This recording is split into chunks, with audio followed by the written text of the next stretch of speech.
If someone had told me heartbreak would drive me to the door of her worst enemy, I would have sworn I wasn't that reckless.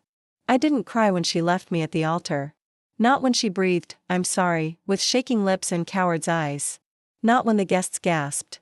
Not when my mother clutched her pearls like they could hold my dignity together. Not when I stood there in a $5,000 dress that suddenly felt as heavy as grief. I didn't cry, but I did stare at the door she vanished through for a full minute after she ran. My veil slipping, my breath thin, my spine bowing under the weight of humiliation. My name is Avery Quinn, and the woman who broke me at the altar is Elise Beaumont, the golden girl. The philanthropist's daughter, the woman I loved so hard I gave up my job, my city, my damn identity to be what she wanted. And today, beneath chandeliers and judgment, she ran. St. Aurelia Chapel hummed with silence, murmurs, screens lighting up. I heard her mother crying, not for me, of course, but for the scandal, the shame. That's when anger first moved through me, cold, deep, without bottom. It wasn't sorrow that gutted me. It was the audacity. That she could do this to me and walk away like I was nothing. And then she walked in. Sloane Voss, 6 feet of ruthless elegance in black. Not mourning, not respecting, defying. Everyone turned when St. Aurelia Chapel doors slammed shut behind her. Her heels clicked slowly against the marble aisle, deliberate and sharp, like gunshots of judgment. Her eyes were fixed on me, not pitiful, not soft, but curious, dark, calculating. I hated her. Everyone did. Sloane was Elise's nemesis, the CEO of Voss Industries, the woman who had once humiliated Elise in a boardroom and then smiled about it in Forbes. If you enjoyed this content and want to support the channel in a special way, try clicking the thanks button below. It's the one with the heart and $sign icon. With super thanks, you can make a direct contribution to the channel, which helps me keep creating awesome videos for you. She was icy, obscenely rich, and rumored to chew through lovers like wine tastings. So why the hell was she here? Well, she said, tilting her head. This is even messier than I expected. Her voice was low, decadent, and completely out of place in this moment of ruin. What the are you doing here? I hissed, every nerve fraying. My hands were shaking. She smiled slow and unkind, watching her run again. There was venom in her words, personal. And suddenly it clicked. She didn't just hate Elise professionally. She hated her intimately. Get out, I said, trying to hold on to my last scrap of dignity. But she didn't move. She walked right up to the altar where I was still standing, abandoned, broken bridal. She looked me over. Tell me, Avery, do you want to make her pay? My breath caught. Excuse me. Marry me. It was so absurd. I laughed. Right there, in the wreckage of my almost wedding, I laughed in her face. You're insane. Correct, she said smoothly, eyes burning into mine. But I'm also rich, vindictive, and deeply offended by what she just did. So marry me today in front of them all. Let her see you in someone else's arms before the flowers even wilt. I opened my mouth, closed it. My heart thundered. Was she serious? The worst part, she looked serious. She turned to the stunned guests. A fishing still here? She called. Avery and I are getting married instead. A collective gasp rose like something out of a soap opera. And in that moment, in my grief, in my fury, in my blistering desire to never feel like nothing again, I looked her in the eyes, and said, fine. Let's do it. Sloane stepped closer. Reached for my hand like she'd done it before, like it meant something. And when she looked down at me, something flickered in her expression. Victory, curiosity, maybe even something more dangerous.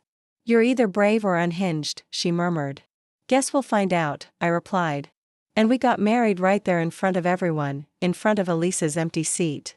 I didn't cry when the ring slid onto my finger. But I did look into the eyes of the woman who hated my ex and maybe everyone else, and wondered what the hell I'd just done. Later, in her sleek car that smelled like leather and power, I sat frozen, still in my wedding dress, while Sloane poured herself a glass of champagne from the bar between the seats. I have questions, I muttered. You'll have answers. But first, we need a prenup. I don't like surprises. This is all a surprise. Not for me. I've been planning something like this since Elise torpedoed my company's merger last year. You just made it poetic. I turned to her, heart clenching. You used me? No, she said, sipping her drink. But let's not pretend this is a fairy tale. This is revenge for both of us. And as Greyhaven lights blurred by and I sat beside the most dangerous woman I'd ever met, now legally my wife, I realized something. I hadn't stopped thinking about Elise, but I was starting to think a lot more about Sloan Voss. Sloan Voss's penthouse wasn't just expensive. It was curated. Every inch of it felt like power. Dark marble floors, glass walls with a view of the entire skyline, steel and stone, and silence. I stood barefoot on imported floors, still in the remains of a wedding that never was, as she disappeared into another room without so much as a backward glance. I didn't follow. I just stood there shivering under a crystal chandelier I hadn't been invited to stand beneath. And then I saw it, a folder on the glass table, thick and pristine, with my name already typed on the front. My stomach twisted. Avery Quinn. A name that no longer meant anything. A name that had once belonged to someone with a future, a fiancé, a Gotham Pinterest board full of Mrs. Did ideas. Now it was being written into something sharp and transactional. Prenup, Sloane said, returning with a pen and 2 glasses of something amber and expensive. Read it or don't. I don't care, but you'll sign it. I stared at her. You really are a monster. She handed me the drink only when necessary. And marrying me? Was that necessary? You needed to be saved. I needed to make a point. Consider this mutually assured destruction. I sipped the drink. It burned beautifully. You planned this. I anticipated possibilities. You showed up to my wedding with a prenup already printed. Elise has always been predictable.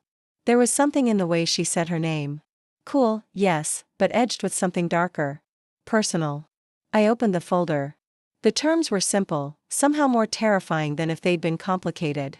No claims on her fortune, no emotional entanglements. No expectations of intimacy, a 1-year marriage of convenience. Renewable by mutual agreement, terminable at will. A clause for public appearances. A clause for discretion, and most jarringly, a handwritten note at the bottom of the last page. Let her see what she threw away, and let her choke on it. I looked up slowly. This isn't about me at all. Don't flatter yourself, she said with a faint smirk. But you're interesting, braver than I expected or stupider. Same difference. I signed it. I don't know why. Maybe because I had nothing else. Maybe because the idea of Elise seeing me in the arms of her enemy made the hollow in my chest feel a little less bottomless. Maybe because Sloane Voss had eyes like a storm, and I didn't know what I wanted more, to hate her or to be seen by her. The pen clicked shut like a gun cocking. Good, she said. Now go shower. You smell like regret and roses. I should have been angry. But instead, I found myself obeying. Her guest bathroom was larger than my old apartment. The towels were Egyptian cotton. The shampoo probably cost more than my rent. I stared at myself in the mirror for a long time after the water steamed the glass. Who was I now? A woman left at the altar or the woman who married power to hide the heartbreak? My reflection didn't answer. When I emerged, wearing a robe that nearly swallowed me whole, I found her in the kitchen, barefoot, hair down, slicing an apple like it owed her money. I've scheduled a photo shoot for tomorrow morning, she said without looking at me. Publicity already. You're a story now, Avery. The jilted bride who married her ex's worst enemy. The media is going to eat it up and you're okay with that. I'm the villain, darling. I thrive in bad press. I leaned against the counter. What happens now? Now we pretend. Pretend to be married. Pretend to be in love. That sentence hit me harder than I expected. Pretending to love someone when you're still bleeding from the last one. It felt like drowning while smiling. You think people will believe it? I asked quietly. She turned to me then. Really? Looked at me. Her eyes dropped down my body and back up again. Not LWD, but precise, like she was scanning me for weaknesses. They'll believe it, she said. Because I don't do anything halfway. Her hand shot out, brushing a damp strand from my cheek. I flinched. Too soon? Too real? I muttered. She didn't apologize, of course she didn't. Sloane Voss wasn't built for softness. Yet for half a second, her fingers lingered against my skin, like maybe, she wasn't made entirely of steel. By morning the photoshoot team was at the door at 8 a.m. sharp. Hair. Makeup. A stylist who kept calling me Mrs. Voss, with a wink I couldn't figure out how to return. Sloane wore a crisp white suit, a silk blouse, and the kind of gravity that made the whole room orbit her. I was poured into a cream dress she'd had couriered from Paris overnight. It fit too perfectly, like she knew my size, my shape, my presence. I look ridiculous, I murmured. You look expensive, she said, not even glancing at me. The photographer lined us up against the floor-to-ceiling windows. Closer, she kept insisting. More romantic. Sloane slid an arm around my waist. Her fingers were cold against my hip. Touch her face, the photographer directed. Sloane obeyed, her palm cradling my jaw, thumb grazing the corner of my mouth. I couldn't breathe. Now lean in, like you're about to kiss. Our faces drifted closer. I felt her breath, her perfume, her power. My heart stuttered. Stop, I said suddenly. I can't. The photographer stepped back. Sloane dropped her hand at once. Too much. I need a minute. I fled to the hallway, pulse thrashing. It wasn't the pretending that scared me. It was how real it already felt. I pressed my back to the wall and shut my eyes. I could still feel the ghost of her touch on my skin, still hear that breath in the split second before closeness turned into something else. She followed, eventually. Said nothing. Just watched me try to stitch myself together. This is all too fast, I whispered. You don't have to do this, she said, softer than before. But if you do, you have to stop looking at me like I'm about to break you. I turned. And how do you want me to look at you? Her mouth curved. Like I'm the woman who rescued you, not the one who's going to destroy you next. I stared at her. And I couldn't tell which scared me more, the woman who left me, or the one who might make me forget she ever did. That night I stood on the balcony of her penthouse, wrapped in one of her jackets, staring out at a city that felt too big and too fake. Behind me, Sloane poured another drink and joined me without a word. We didn't speak for a long time, just stood there, two strangers bound by a signature and a spiteful idea. What did Elise do to you? I asked eventually. She didn't answer at first, just sipped. Then she lied. She played the part of the sweet little Aries while gutting my deal from the inside out. Smiled at me while sticking the knife in. Sounds familiar, I muttered. Her eyes flicked to me. Avery, what? When you kissed her, did it ever feel fake? The question hit me like a punch. No, I said. Never. Then I hope you remember that feeling when you kissed me. Because whether you mean it or not, the world's going to believe every second of it. I didn't respond. I couldn't. But my heart was already pounding for reasons I didn't want to name. The first time we kissed was in front of 100 people and 27 cameras. It wasn't romantic. It wasn't slow. It wasn't anything like the way Elise used to kiss me. Soft, patient, always waiting for my breath to catch before hers did. No, this kiss was fire and performance and something razor sharp underneath the surface. It happened at the Gala for Women's Equity, an event Elise was supposed to attend with me before she ruined everything. I hadn't planned to go. I wasn't ready. But Sloane had looked at me 3 nights before the gala while we were sitting in her living room pretending not to watch each other and said, "You'll wear red. I'll wear black and we'll destroy her," without ever speaking her name. I told her I wasn't ready. She said, "Good. That'll make your smile more convincing." The dress arrived the next day, scarlet, backless, slit to the thigh. I stared at it for hours before putting it on, my hands shaking. When I walked out into the living room, Sloane's eyes didn't move for a full 10 seconds. She didn't say I looked beautiful. Of course, she didn't. She just said, "Perfect. She'll hate that she ever touched you." The gala was everything I dreaded. Glittering people with sharp tongues, lights too bright, conversations too fake. Sloane was poised, charming, deadly. I played the part, smiling at journalists, holding her hand like it belonged there. And then I saw her, Elise. She was across the ballroom in a pale blue dress, her hair pinned in the soft way I used to love. When her eyes landed on me, her face froze. And then slowly she noticed the hand in mine. The hand that belonged to the woman she hated most in the world. I felt her rage before she even moved. Felt the storm brewing across the marble floor. "She's coming," I whispered. "Good," Sloane replied. "Now kiss me." "What?" I turned to her. You said we didn't have to." "We don't. But if she sees you hesitate, she'll win. You want her to think you've moved on." "I haven't." "Then pretend. Better than you ever have. Give her something to regret." I didn't have time to think. Elise was 10 feet away. So I turned to Sloane Voss, my cold, calculated, vengeful wife, and kissed her. And she kissed me back like she was claiming territory. Her hand slid up my spine, fingers curling into my hair, mouth pressing into mine with a kind of hunger I hadn't expected. Not from her. Not from someone who was only pretending, but it felt real. Too real. I heard gasps around us, flashes going off, murmurs rising. I didn't pull away. I let it burn. I let it scorch every inch of the woman I used to be. When I finally stepped back, breathless, Elise was gone. Well, Sloane murmured against my ear. That should make tomorrow's headlines. I stared at her. Why did it feel like you meant that? She shrugged, cool and unreadable. Maybe I did. Maybe I'm just a very good actress. But her eyes lingered on my mouth for a moment too long, and I hated the way my heart reacted. We spent the rest of the evening practically glued together. Cameras shadowed us everywhere. Whenever I smiled, her hand tightened lightly at my waist. Whenever I looked overwhelmed, she leaned in and murmured something sharp and ridiculous just to make me laugh. She didn't flirt, she commanded a room, and by proximity, I was folded into that command. No one mentioned the wedding. No one dared. But everyone wanted the same answer: was it real? Were we real? And the longer the night stretched, the less certain I felt. After the event, we rode home without speaking. Greyhaven slid past like a dream I couldn't shake. You didn't have to kiss me like that, I said at last. You didn't have to kiss me back, she returned. Was it revenge or strategy? Why not both? She cut me a look, razor keen. Don't get confused, Avery. This is war.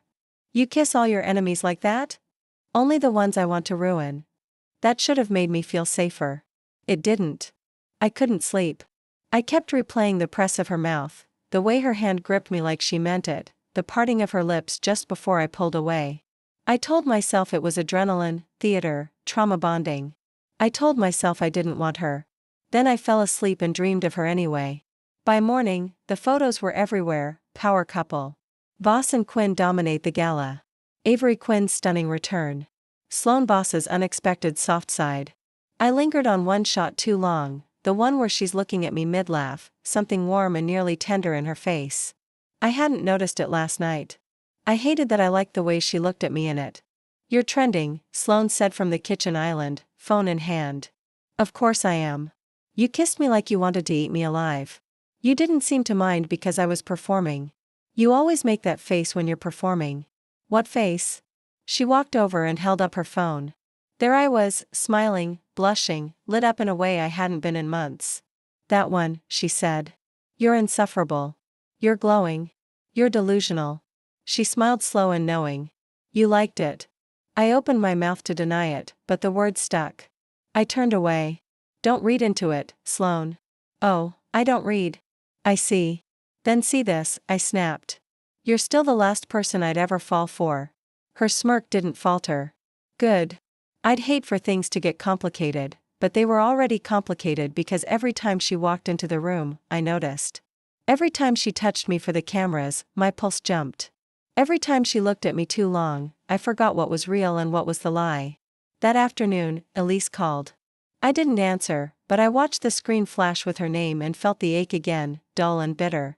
I told myself she didn't deserve a response, that she'd already made her choice, that I was someone else now, someone who didn't beg, who didn't shatter, someone who kissed danger in public. And let the world believe she was strong.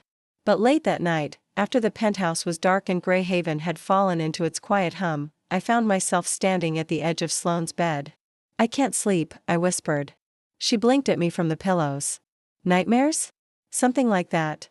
Get in. Excuse me? You're my wife. No one's watching. It's just sleep. Her voice was soft, a little hoarse from sleep. Not seductive, just human. I hesitated and then I climbed in beside her. I stayed on my side. She stayed on hers. We didn't touch, but I listened to her breathing. Counted the rhythm, matched it, and for the first time in days, I fell asleep without dreaming of Elise. I dreamed of nothing. Just warmth and quiet and the unbearable awareness of the woman beside me. I didn't expect morning to come so quickly or for Sloane's arm to be slung loosely across my waist or for her breath to be warm against the back of my neck. I didn't move. Didn't dare because I was starting to realize that pretending with her might be the most dangerous thing I'd ever done. I didn't mean to stay in her bed. I meant to slip away before she woke. Meant to pretend the night hadn't happened. That I hadn't let myself melt into the silence beside her. Hadn't surrendered to the warmth of someone I was supposed to hate.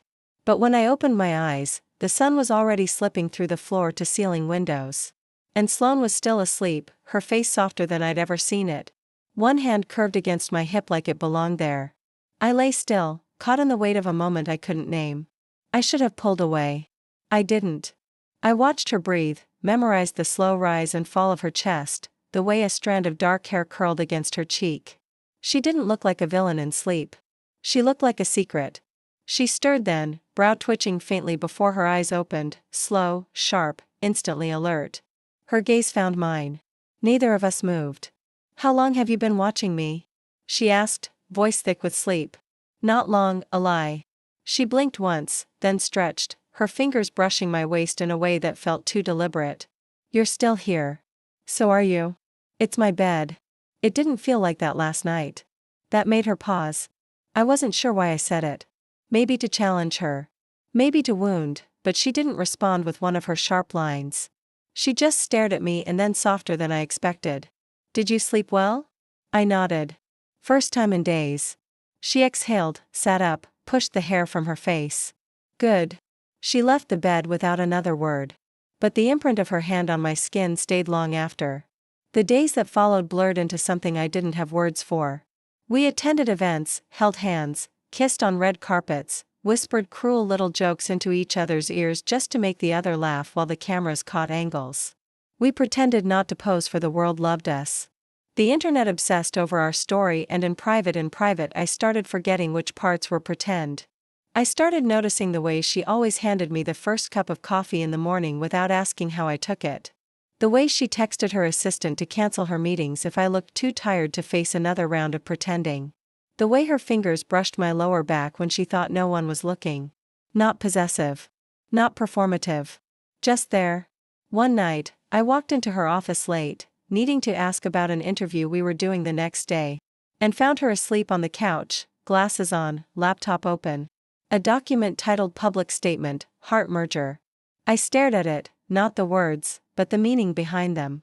She was building something not just for show, something real, and that terrified me more than anything. "You know," I said softly, waking her. "You don't have to work so hard to make this look real." She stirred, sat up slowly, eyes heavy with exhaustion. "I'm not doing it for them." "Then who?" Her answer came slower this time. "Maybe I don't like losing." I walked over, sat beside her. "Close. And if this isn't a game," she turned to me then, and something in her expression cracked just slightly.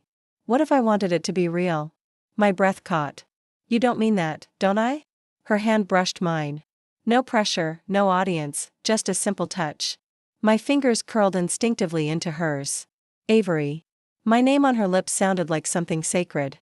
I looked at her, really looked, and for the first time, I didn't see the woman who hated Elise. I saw the one who'd stayed up planning interviews so I wouldn't have to face them alone. Who kissed me like a weapon in public but looked at me like a secret in private. And before I could stop myself, I whispered, "Kiss me again." Her eyes flicked to my mouth. No cameras, no lies. She hesitated just for a second, then leaned in. Her lips found mine like gravity. This kiss wasn't staged. It wasn't sharp or calculated. It was slow, deep, reverent. Her hand came up to cup my face, and mine slid around her waist. We weren't pretending. We weren't performing. We were just two broken women kissing like they'd forgotten what it felt like to be wanted without conditions. When we pulled apart, her forehead rested against mine. I could feel her heart racing. I knew mine was too. "What the hell are we doing?" I whispered. "Falling," she said. The next day, everything changed. Elise showed up. Not on TV, not in a headline, in person, at the Voss building. I was leaving a meeting when she appeared in the lobby, hair down, eyes wild, like she hadn't slept in days. "Avery," she said breathless. "We need to talk." My blood turned to ice. "You don't get to ask for that now. Please." "Why?" "So you can explain why you ran." I was scared of what? Me? Of marrying someone who actually loved you. I still don't say it. I cut in shaking. "Don't you dare say it." People were watching. Security hovered. And then Sloane was there like she'd been summoned by the sound of my unraveling. "Is there a problem?" she asked, voice like steel. Elise's eyes snapped to her. "This doesn't concern you." Everything concerning my wife concerns me. The word hit like a hammer. Wife. I didn't correct her. She's not yours. Elise hissed. Is that what you told yourself when you ran? Sloane stepped closer. You don't get to rewrite the story, Elise. You left her. You humiliated her. And now you want to crawl back because she's finally standing without you. This isn't about you. It never was. But it is now. I looked between them. Two women who had shaped me in completely different ways. One who broke me. One who put me back together without asking if I wanted to be whole again. I'm done here, I said, voice steady. Don't contact me again. I turned and walked away. Sloane fell into step beside me. We didn't speak until we reached the car, then softly. Thank you. I looked at her. For what? For choosing me even just this once. I shook my head. It's not just once. Her eyes met mine. There was no coldness there now. Only something terrifyingly warm. Then I'm afraid of what happens next. Why? Because I don't pretend well when I start to care. I reached for her hand, laced our fingers together, then stopped pretending. And this time it was me who kissed her. No audience, no cameras, just us. And I wasn't pretending either. It was supposed to be fake. A performance. A contract signed in heartbreak and defiance. But nothing about the way Sloane touched me felt fake anymore. Not the way she leaned into me when no one was watching. Not the way her fingers searched for mine in the dark. Not the way she kissed me like I was the last truth she believed in. Something was changing. Something I wasn't ready to name. I kept telling myself I was still in control, that this marriage was a tool, a shield, a statement. But every time she truly looked at me, something inside me unraveled. I wasn't used to being seen like that. Not even by Elise, especially not by Elise. After the encounter at the Voss building, she didn't reach out again. But she lingered everywhere, in headlines, in gossip. In the stares of people still whispering about the jilted bride turned power wife. Mostly, though, she haunted my own mind, because no matter how deep I sank into Sloane, Elise's ghost clung to the edges of my memory. One night, I stopped thinking about her, because Sloane touched me in a way no one ever had. We were on the rooftop, a rare quiet pocket between functions, press, and performance. Greyhaven stretched around us like a living thing, light and breath and secrets. I wore one of her cashmere sweaters. She drank red wine from a glass she preferred chipped. She said it kept her sharp. You never talk about her, I said softly. She glanced over. Who, Elise? Before me. Sloane leaned against the railing, gaze going distant. There's nothing worth saying. I cared about her once, briefly, stupidly. What happened? She used me, her voice cooled, honed. Told me she wanted to partner with Voss Industries, said we'd make history. Then she went behind my back, leaked internal plans to competitors, tanked the merger, and gave an interview smiling about how she outmaneuvered the devil. I swallowed. So it really was revenge. At first. She looked at me then. Now, I don't care about her. I care about you. My chest tightened. Sloane, you don't have to say it back, she said. I didn't ask you to. Just don't pretend you don't feel it, too. I didn't. I couldn't. I didn't know what to call it. But that night she kissed me softly, like she didn't want to win, only to want me. And I let her. I let her hold me, slide my sweater off with slow, reverent fingers, her mouth moving down my skin like it belonged there. For the first time since the day I stood alone at the altar, I didn't feel broken. I felt wanted. I felt seen. I felt new. Afterward, I lay tangled in her sheets, her arms wrapped around me, her heartbeat steady against my back. What happens when this isn't temporary anymore? I whispered. She was silent for a long time. Then we tear up the contract. And if I'm scared, then I wait. I won't ask you for more than you can give. I turned in her arms, pressed my forehead to hers. You already have more than I meant to give you. She didn't smile, didn't gloat, just kissed me again, softer this time. But the peace didn't last because 2 days later, I received an invitation. A wedding, Elise's sister. The ceremony would be intimate, family only, except for me. Apparently, I was still considered family. I stared at the card for a long time. I didn't tell Sloane. Not at first, but the longer I waited, the heavier the life felt. Finally, I placed it on the kitchen counter one morning while she read the news. It came yesterday. She picked it up. Read it. Her face didn't change. You're not going. It's not about her. Everything involving that family is about her. Her sister and I were close before she humiliated you. Before she left you standing in a church full of strangers and silence. I bit my lip. I don't want to be scared of showing up. Sloane stared at me. Do you want to see her again? No, I meant it. But I want her to see me. That changed something in her eyes. Approval, maybe. Pride. She nodded slowly. Then I'm coming with you. You don't have to. I know. She reached for me, took my hand, but I want to be there when she realizes what she lost. The day of the wedding was warm and overcast. Sloane wore navy. I wore soft gold. We arrived just as the ceremony was ending. Guests trickling into the garden for the reception. I saw Elise before she saw me. She was standing near the champagne table, hair pinned in soft curls, laughing at something a cousin said. When her eyes landed on me, the laugh died. Sloane didn't speak, just slid her arm around my waist and kissed my temple. And I could feel the exact moment Elise broke. She walked over slowly, face pale. You came, she said. I was invited. I didn't think you'd accept. I didn't think you'd run, but here we are. Her eyes flicked to Sloane. This still an act. Sloane's voice was velvet and venom. Do you always assume love is a performance? Is that what this is? Love. I looked at her. Really looked. And suddenly all I saw was the girl who ran, who left me, who looked me in the eye and said she couldn't do it. Not because she didn't love me, but because she loved herself more. Yes, I said. It is. Sloane's arm tightened around me, and for once, I didn't feel like I was faking anything. Later, as we danced in the garden, the fairy lights glowing above us, Sloane pulled me close and whispered, You destroyed her. I shook my head. She destroyed herself. She never deserved you. And you do? I teased, even though the question was only half a joke. Sloane didn't laugh. I don't know, but I want to. I want to be worthy of this, of you. My heart ached because I'd never heard her sound unsure of anything before. I cupped her face, then stopped proving things to her, start proving them to me. She kissed me then, not to be seen, not to hurt, but to hold, to claim, to keep. That night, as she undressed me slowly in her bedroom, her hands shaking just slightly, I realized something terrifying and beautiful at once. I wasn't pretending anymore, and neither was she. We didn't talk about love, not out loud, not in words that could be taken back or used as weapons, but we lived like we were in it. Our mornings started with soft glances over coffee and her fingers brushing my wrist when she passed me a slice of toast. Our days blurred together in shared meetings, rehearsed affection turned instinct, and unexpected silences that felt more intimate than any kiss. And at night, we stopped pretending. We kissed with mouths hungry to forget, to forgive, to feel something we could never admit. She touched me like she was trying to memorize every breath.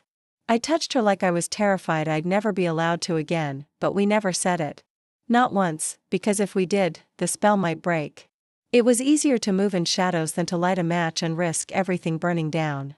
It had been 2 weeks since Elise's sister's wedding. 2 weeks since I watched the woman who abandoned me look into the face of the one who refused to let me fall. Since then, I hadn't thought about Elise the same way. I hadn't dreamed of her. I didn't flinch when I saw old photos. I didn't feel the weight in my chest when someone mentioned her name. I had replaced her, not with revenge, but with something startlingly close to hope, until the letter arrived. It was slipped under our door late one evening while Sloane was in a meeting. Handwritten, no return address, just my name on the front in delicate, careful script I recognized instantly. Elise. I held it for a long time before opening it. I told myself it wouldn't matter, that she had no power anymore. But as my fingers broke the seal, I felt that old ache bloom in my throat. It wasn't long, just 3 lines.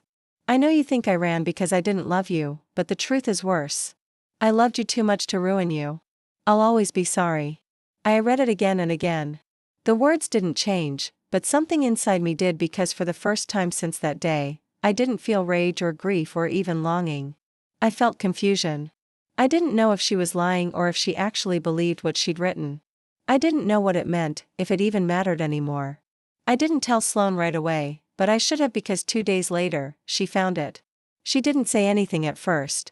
I walked into the bedroom to see her holding it in her hand, her eyes moving across the page slowly, her expression unreadable. You kept it, she said, voice low. I didn't know what to do with it. So, you hid it. No, don't lie to me. I wasn't lying. I just didn't know how to explain it. Explain what?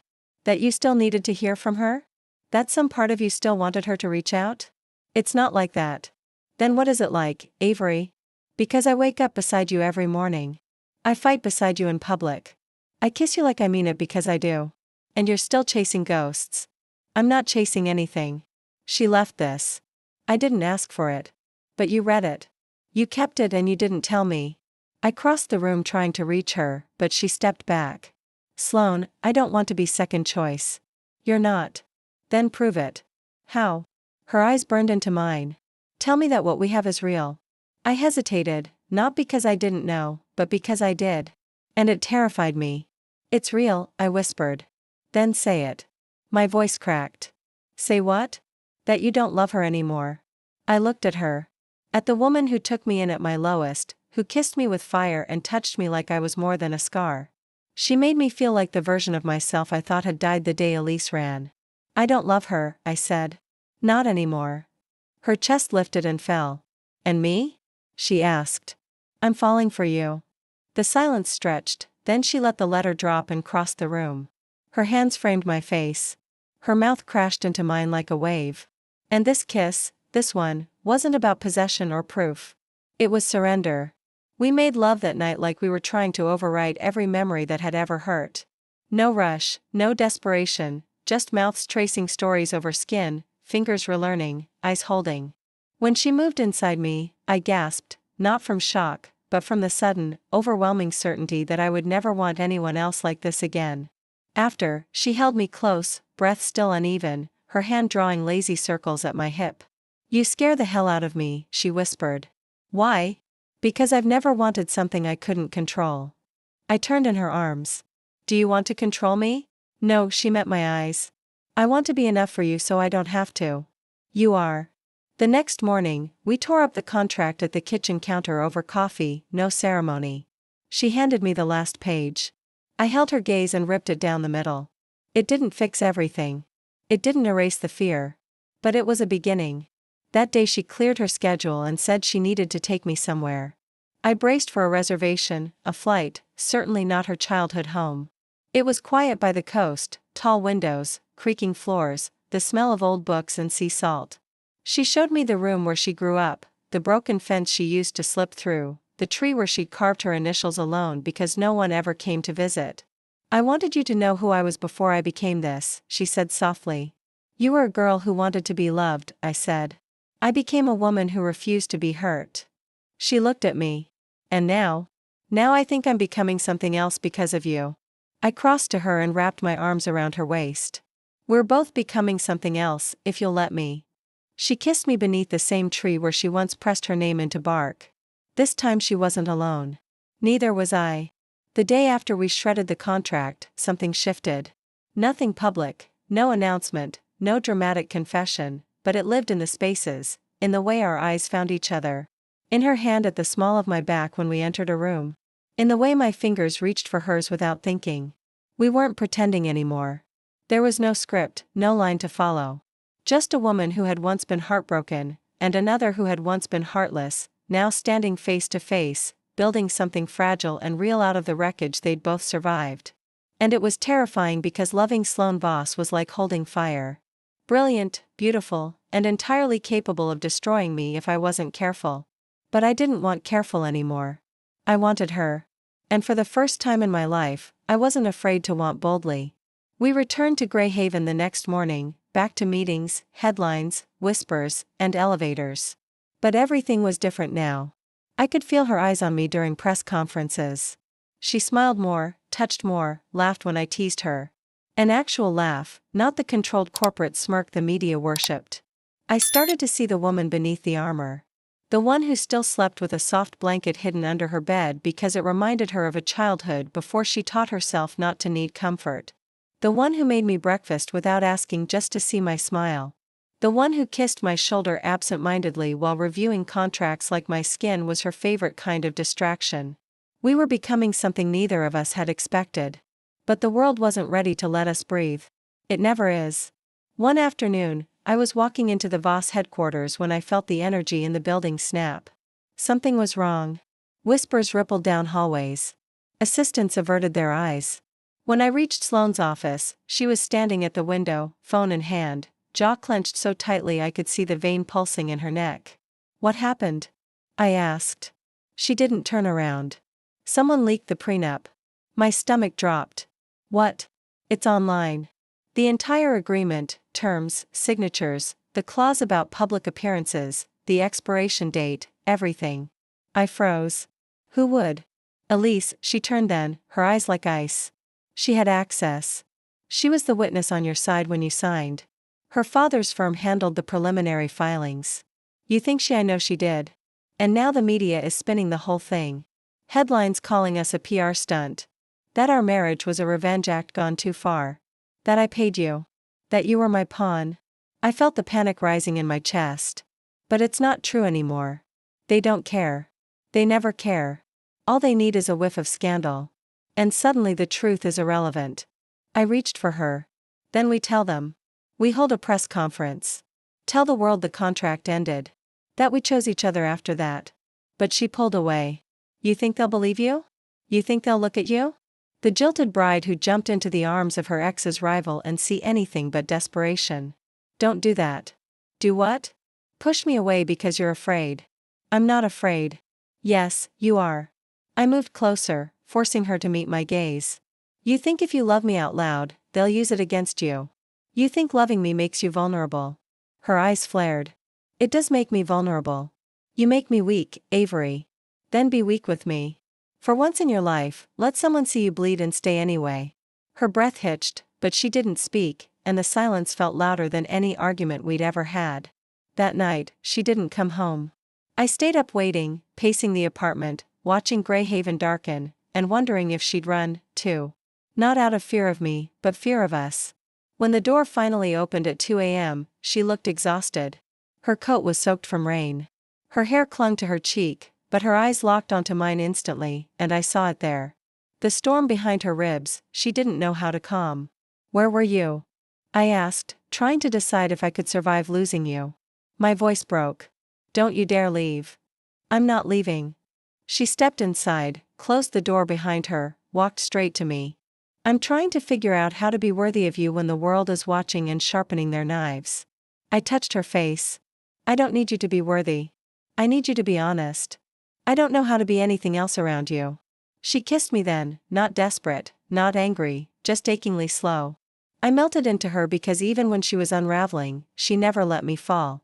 The next morning, I made the decision for both of us. I scheduled a live interview with the biggest news network in Greyhaven. When I told Sloane, she blinked. "You what?" "We need to speak publicly together, and I'm not letting you do it alone." "You think a single interview will change the narrative?" "I think our truth will if we say it out loud. If we stop hiding." Her silence was long.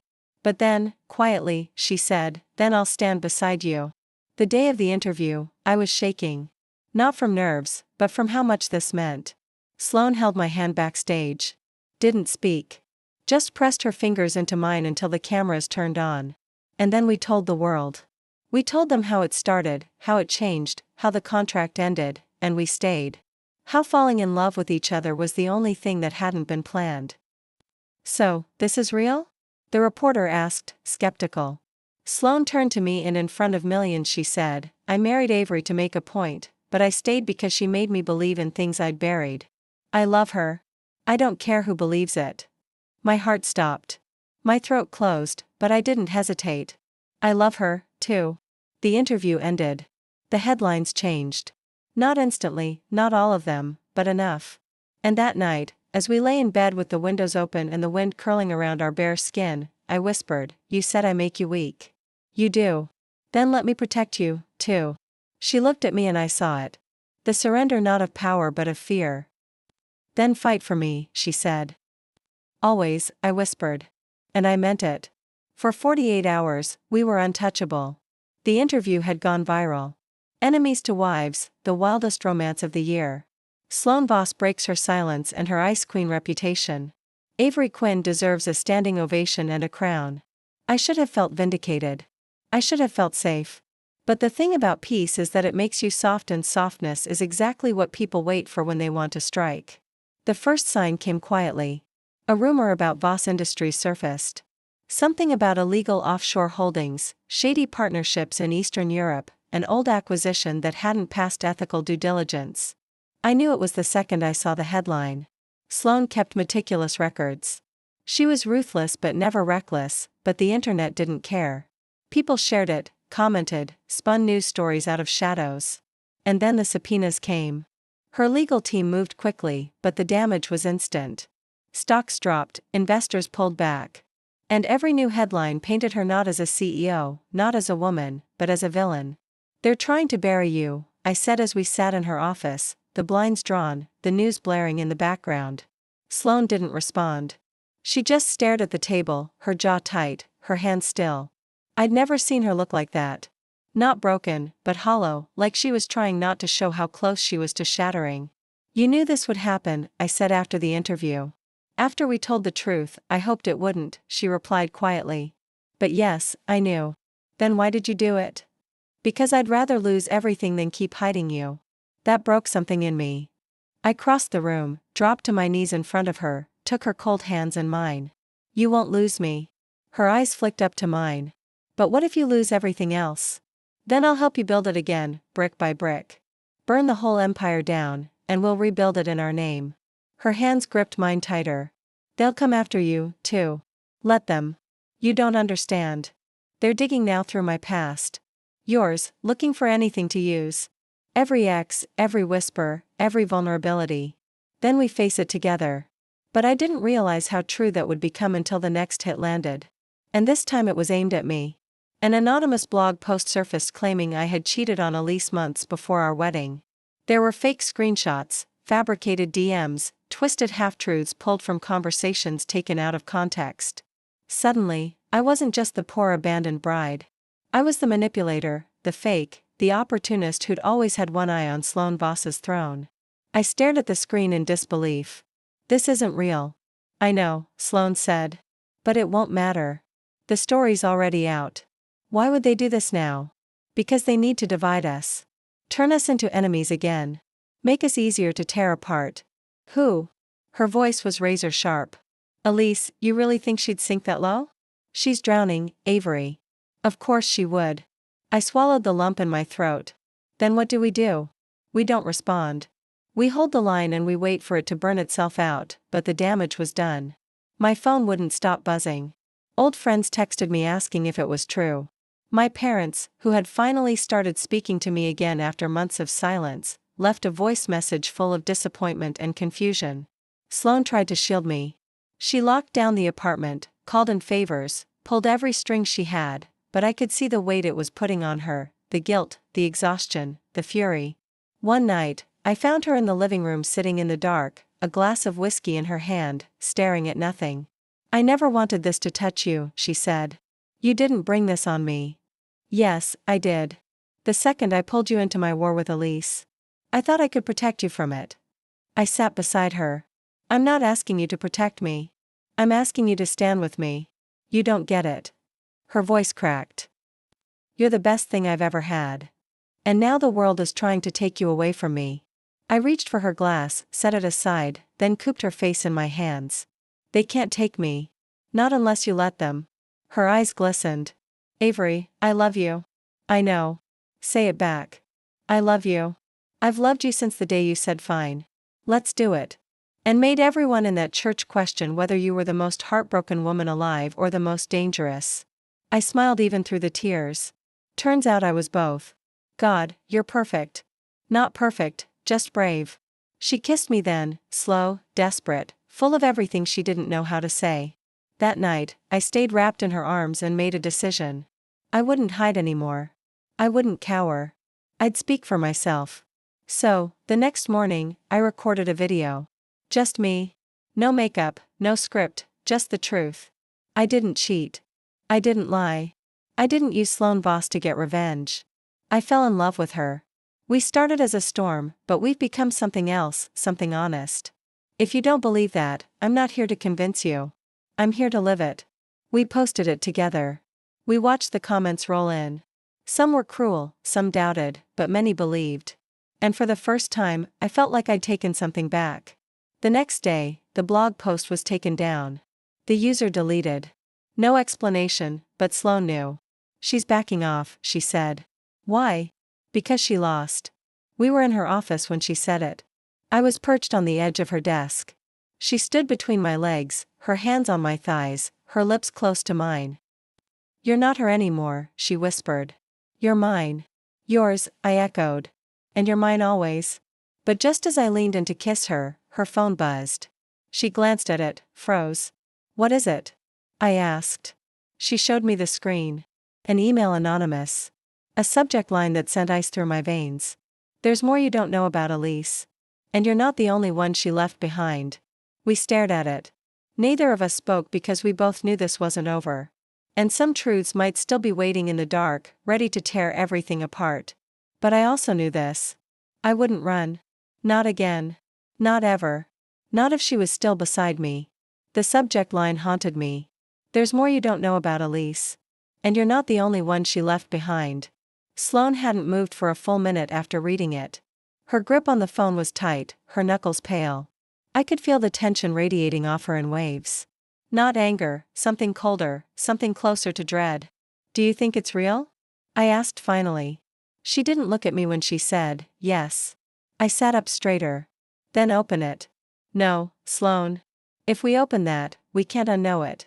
We can't put the monster back in the closet. It's already out. You said it yourself. She's not finished. Sloane slowly sat beside me, phone still in hand, the screen casting a pale glow over her face. What if it's something you can't forgive? Then I won't forgive her. But don't you dare assume I'd walk away from you. She looked at me then, really looked, and the fear in her eyes wasn't for herself. It was for me. She was scared that whatever Elise had done would somehow infect us, tear through the fragile trust we'd built and ruin it before we could hold it long enough to call it safe. I reached for her hand. We read it together. So, she opened the email. No text, just a video attachment, 34 seconds long. Sloane tapped play. The footage was shaky, clearly shot from a phone, but the image was clear enough. Elise sitting on a St. Lucian Medical Center bed. Her hair messy, mascara streaked down her cheeks. A date in the corner, 7 months ago, the night before she left me at the altar. A man sat beside her, holding her hand. He looked scared. She looked shattered. I can't do it, Elise whispered in the video. She deserves someone better. Someone who hasn't been keeping a secret this big. I thought I could carry it, but I can't. You don't have to do this alone, the man said. It's not just about me anymore, she replied. It's about the baby. My heart stopped. The screen went black. I couldn't move, couldn't speak. I was suddenly frozen in a world where gravity no longer worked. A baby. Elise had been pregnant 7 months ago, the night before our wedding, and she hadn't said a word. Avery. Sloane's voice was careful. Talk to me. She didn't tell me. I know she was going to marry me and she didn't tell me. Avery, was it mine? I asked, voice small, afraid of my own question. Could it have been? You said you hadn't been intimate for months before the wedding. We hadn't. Then it wasn't yours. I stood, walked to the window, trying to breathe. Greyhaven looked surreal through the glass, distant, unreachable. She was pregnant and she still planned to go through with the wedding until she didn't. She lied to me. She's been lying for a long time. But why now? Because we're happy. Because she's losing control. I turned to Sloane. There's a child and it's not your responsibility. But it should have been my decision to make. She took that from you just like she took your choice at the altar. My hands were shaking. Sloane crossed the room, wrapped her arms around me from behind, rested her chin on my shoulder. I'm here. I'm not going anywhere. What if she comes forward? Then we deal with it together. Always. I leaned back into her, trying to keep my body steady, trying to hold on to the truth I did have. The one that felt like home, like safety, like real love that didn't ask me to shrink. I'm not mad that she was pregnant, I said. I'm mad she thought I wasn't strong enough to choose her anyway. You would have married her even with a child. I don't know, but I would have deserved the truth. We could have figured out, or maybe I would have left. But she never gave me the chance. We didn't sleep that night. We stayed curled up on the couch wrapped in silence. The kind that doesn't ask for conversation, only presents. In the morning, my phone rang. I stared at the screen. Elise. I didn't answer. I let it ring, and when it went to voicemail, I watched the screen go dark. "Do you want to know what she says?" Sloane asked. "Not yet." "Good. Because I don't want her voice in my head right now." "What do you want?" I turned to her. "You." That night, I asked her to take me somewhere quiet. We drove 2 hours outside Greyhaven to a cabin she owned but hadn't visited in years. She said she bought it after her first real heartbreak and never had the courage to stay in it. I told her it was time to reclaim it. And that night, under stars neither of us had looked at in too long, I took her hand and said, "No more fear. No more ghosts. No more pretending this isn't everything." She didn't cry. Sloane Boss didn't cry, but her breath caught, and she looked at me like I was giving her something she hadn't dared believe she could have. "I don't know how to be soft," she whispered. "Then let me show you." We made love by the fire. No masks, no barriers, just two women who had burned for too long and finally found a place to rest. And when it was over, when the world was quiet again, she whispered, "Don't let go of me." And I answered, "I never will." But even in that warmth, even in that promise, I felt it. The tension, the crack. The story wasn't finished yet, and the next page could still break us if we let it. The silence between us wasn't distance. It was weight. The kind that settles in once the storm passes, and you're left holding the wreckage and wondering if the roof will still hold. The revelation of Elise's pregnancy should have destroyed me. Months ago, it would have. It would have shattered everything I thought I knew about her, about love, about myself. But it didn't. Not now.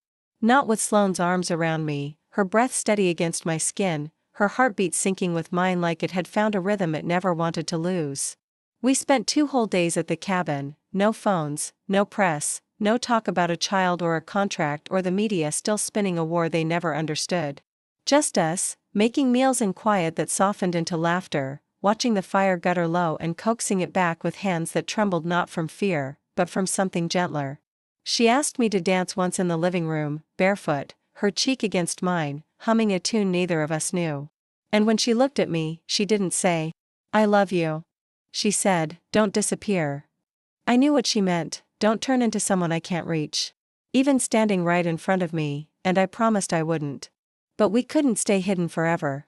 On the 3rd day, my phone showed 17 missed calls, from my mother, old friends, reporters, and 3 voicemails from Elise. I played one. Her voice was tight. "Avery, I didn't know how to tell you. I was scared. I still am. It wasn't that I didn't love you. It was knowing I'd already betrayed you before you ever walked down the aisle. When I saw myself in the mirror that morning, I knew I didn't deserve you. I wanted to, but I couldn't pretend. I'm sorry for all of it. I didn't listen to the others. I didn't need to." Sloane stood by, silent, unreadable. "Do you want to call her?" she asked. "No, are you sure?" "Yes." "Why?" I turned to her. "Because she doesn't get to explain it away. Because forgiving her someday doesn't mean she gets me back." Sloane exhaled like she'd been holding her breath. "What happens now?" "Now we go home." The return to Greyhaven was quieter than I expected. The scandal still echoed, but we weren't the headline anymore. A different celebrity divorce had taken center stage.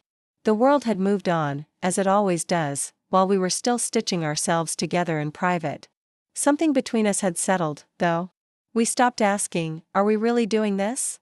and started asking, "How do we protect it?" Days went by, then weeks.